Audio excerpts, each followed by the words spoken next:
TV uzi ko ari cano ya gikristo, cano nziza, cano itambutsa ubutumwa bwiza, ubutumwa bw'ijambo ry'Imana, caho indirimbo ziramya Imana ndetse nizo kuyihimbaza.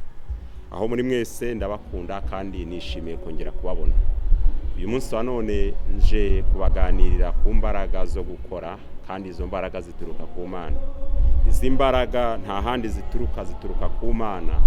Dufite ibihamya by'abantu bagiye bakorana n'Imana kandi Imana ikabaha umugisha.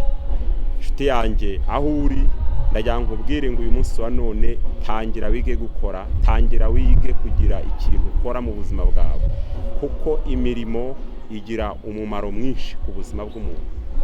Iyo usomye igitabo cy'ibyahishuriwe Yohana k'igice cyaho cya 3 guhera nko ku murongo wa mbere, urasanga handitse imirimo, nzi imirimo yawe, nzi gukora kwawe, nzi ubwitange bwawe, nzi kwihangana kwawe.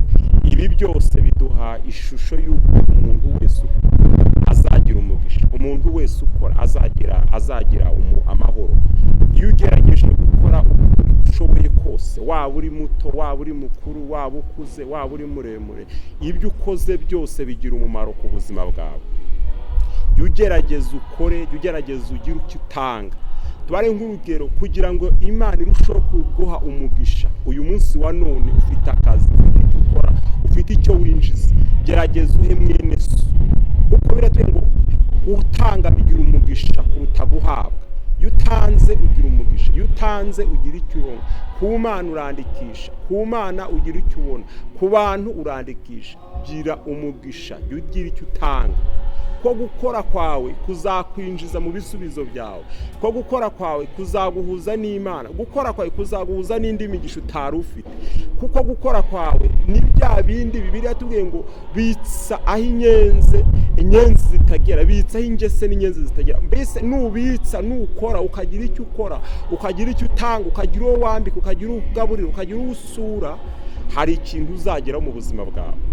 Icyo gihe nugira mu gihe cy'akaga, Ezekiya niwe wageze mu ngorane ngo yibutse Imana imirimo. Wakibutsa Imana imirimo kubw'icyo wakoze, wakibutsa Imana imirimo kubw'icyo watanze. Wa mwenda wambitse umuntu, wakibutsa Imana imirimo. Wa murwayi wasuye, wakibutsa Imana imirimo. Wa muntu wasengeye, wakibutsa Imana imirimo. Mbese kugira ngo ubone umugisha ku Mana hari icyo bigusaba, hari icyo bikusaba, hari icyo ugomba kwigoma. Nimba ntacyo kwigoma ufite, n'umugisha ntawe uzabona. Nimba ntacyo gutanga ufite ngo ubone umwanya wawe, wumve ko nimba ukorera 100 ufatamwe 5,000 ukabiha umuntu, burya umugisha wawe igihe cyose aba ari mukeya. Nimba uzi ko ufite imyenda 10 nta kintu wafasha mugenzi wawe, ujye umenya ko umugisha wawe igihe cyose ari muke. Ndakwigisha imbaraga zo gukora, kuko nuramuka ukoze ibyo uharanira byose, ubwami bw'ijuru uvuga uzabujyamo, kandi no mu isi uzaba uri umuntu w'intwari.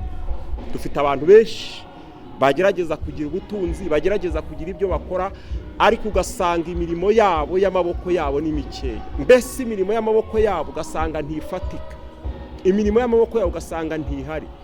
Nshuti yanjye, uyu munsi wa none niyo ryaba itangiro ryo kwiga gukora. Funguka utangire ugira ugaburira, funguka utangire ugira uwo wambika, funguka utangire ugira umwana wishyurira ishuri, ufasha nushaka umugurira amakaye 2-3. Ibi ngibi bizakubera ipfundo ry'amahoro ku buzima bwawe, bizakubera inshinga yo kugira ngo ubashe guhura n'Imana. Kuko Bibiliya ivuga ngo Yesu yaravuze ngo muzakomanga ngo mwami, aravuga ati sinigeze kubamenya. Nta kindi kivuga ko kituma atazigera avuga ko atigeze abamenya, nuko hari ibintu mutigeze mukora mwe bintege nkeya, mutigeze mukora mwe badafite icyo bafite mu buzima bwabo. Ariko bamwe bazakomanga binjiza bwati abaho ubuhamya bwati cyagiye nari nshonje uramfungura. Bamwe babaza ati mbese twabikoze ryari, twagufunguriye ryari, twakwambitse ryari. Azabwa ati giye mwafashaga wa wundi wari ubabaye, wa wundi wari ushonje, wa wundi utari ufite icyo afite, nibwo ninjye mwakoreraga. Azabaza mbese, bamwe azabaza ati mbese twakugemure ryari ko tutakubonye. Abasubiza ati cyagiye wajyaga kwa muganga wigomwe ugasura umurwayi, ugasura umuntu, ninjye wabigiriraga. Ibi byose ni imbaraga zo gukora. Kuririmba, guhanura, kwerekwa, kubwiriza ntabwo ari byo bizaguhuza n'Imana cyane. Ikizaduhuza n'Imana nuko imirimo yacu izaduherekeza. Ibyo twakoze tukiri mu isi, ibyo twakoreye abantu bikaduherekeza, ibyo twafashije mwabaye bikaduherekeza. Bamwe twagerageje kugeraho, bamwe twagerageje gusura, bamwe twagerageje kuganiriza, byanze. Hari igihe umuntu aba afite ubuzima, afite n'imibereho, ariko akeneye umuntu wo kumuganiriza, wo kumubwira amagambo meza, wo kumubwira amagambo amuhumuriza. Ba bandi bose wabwiye, ba bandi waganije, ba bandi wicaye ukababwaniriza, rwa rugo wasanze rwasenyutse ukarwicaramo hagati ukabaganiriza, iyo mirimo yose ndaya ngo utangarize ngo iga gukora imirimo myiza. Imirimo myiza iva ku Mana. Izi mbuto ziguhesha gukora imirimo zituruka ku Mana. Nimba utumva ko uzaririmba, kumva ko uzabwiriza, kumva ko uzahanura, ukibwira ko uzaba umuntu ukomeye, nta kindi kizagukomeza. Uzakomezwa n'amagambo wakira, bizagukomezwa n'imirimo wakoze. Bibiliya tubwira ngo nzi imirimo yawe, nzi ubwitange bwawe, nzi imirimo yawe. Iyo mirimo nta yindi, nuko twitwara muri sosiyete, uko dushyigikira bagenzi bacu, uko tubafasha, uko tubazamura, uko tugerageza kubarema mu ibyiringiro. Iyo mirimo yose iribukwa. Amen. Imana ibamugisha cyane mwese, nabasuhuzaga, kandi Imana ibaha umugisha murushaho gukunda iryo jambo.